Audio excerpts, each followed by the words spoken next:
বিসমিল্লাহির রহমানির রহিম।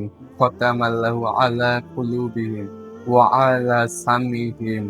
আল্লাহ তাদের হৃদয় সমূহে এবং তাদের শ্রবণ শক্তির উপর মোহর মেরে দিয়েছেন। এখন এখানে একটা প্রশ্ন আসতেই পারে যে যদি আল্লাহই তাদের হৃদয়ে এবং শ্রবণ শক্তিতে মোহর মেরে দেন তাহলে এখানে তাদের দোষটা কোথায়? কিন্তু কুরআন আমাদের অন্য কিছু শেখায়। আল্লাহ কারো উপর অন্যায়ভাবে জুলুম করেন না। আপনার সঙ্গে কি কখনো এমন হয়েছে যে আপনি প্রথমবার কোনো একটা গুনাহ বা পাপ কাজ করার সময় আপনার মনের ভিতরে একটা অন্যরকম বাধা সৃষ্টি হয়েছে এবং আপনার মনে হচ্ছিল যে এই কাজটা করা ঠিক হচ্ছে না, কিন্তু একই পাপ যখন আপনি দ্বিতীয়বার, তৃতীয়বার, চতুর্থবার, দশমবার এভাবে করতেই থাকেন তখন এইটা আপনার কাছে নর্মাল হয়ে যায় আর এটা আপনার কাছে পাপ মনে হয় না। এভাবে মানুষ যখন বারবার গুনাহকে বেছে নেয়, সত্যকে প্রত্যাখ্যান করে এবং নিজের অহংকারকে সত্যের উপরে রাখে, তখন আস্তে আস্তে তার এই সিদ্ধান্তগুলোই তার হৃদয়কে বদলে দেয়। আল্লাহ তাআলা প্রথমেই এখানে অন্তরে মোহর মারার কথা বলেছেন, কারণ হেদায়েতের শুরু কোথায়? হেদায়েতের শুরু মানুষের অন্তরের মাধ্যমে। তারপর তিনি বলেন যে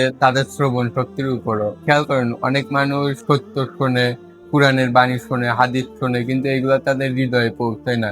শুধু কানে এটা শোনে কিন্তু এটা হৃদয়ে পর্যন্ত পৌঁছায় না। অথবা অনেকেই এমন থাকে আপনি তাকে যদি দ্বীনের কথা বলতে যান তাহলে সে ওখান থেকে চলে যায় বা তার এটা শুনতেই ইচ্ছা করে না, এমন অবস্থা। এরপর আল্লাহ তাআলা বলেন ওয়ালা আবসারিহিম গিসাওয়া, তাদের চোখের উপর রয়েছে একটি আবরণ। তারা কি চোখে দেখে না?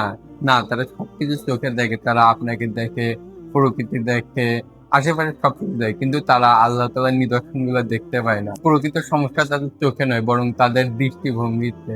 আল্লাহ তাআলা এই তিনটি বিষয়কে কত সুন্দরভাবে সাজিয়েছেন। প্রথমে হৃদয়, তারপর কান, তারপর চোখ। যদি হৃদয় দিয়ে কেউ সত্য রিয়ালাইজ না করে, কান দিয়ে কেউ যদি সত্য না শুনে এবং চোখ দিয়ে যদি সত্য না দেখে, তখন আস্তে আস্তে সে তার পথ থেকে সরে যাবে। কিন্তু এখানে ভয়ঙ্কর অবস্থা হচ্ছে যে সে সরে যাবে, সেটা নিজেও বুঝবে না যে সে তার পথ থেকে সরে যাচ্ছে।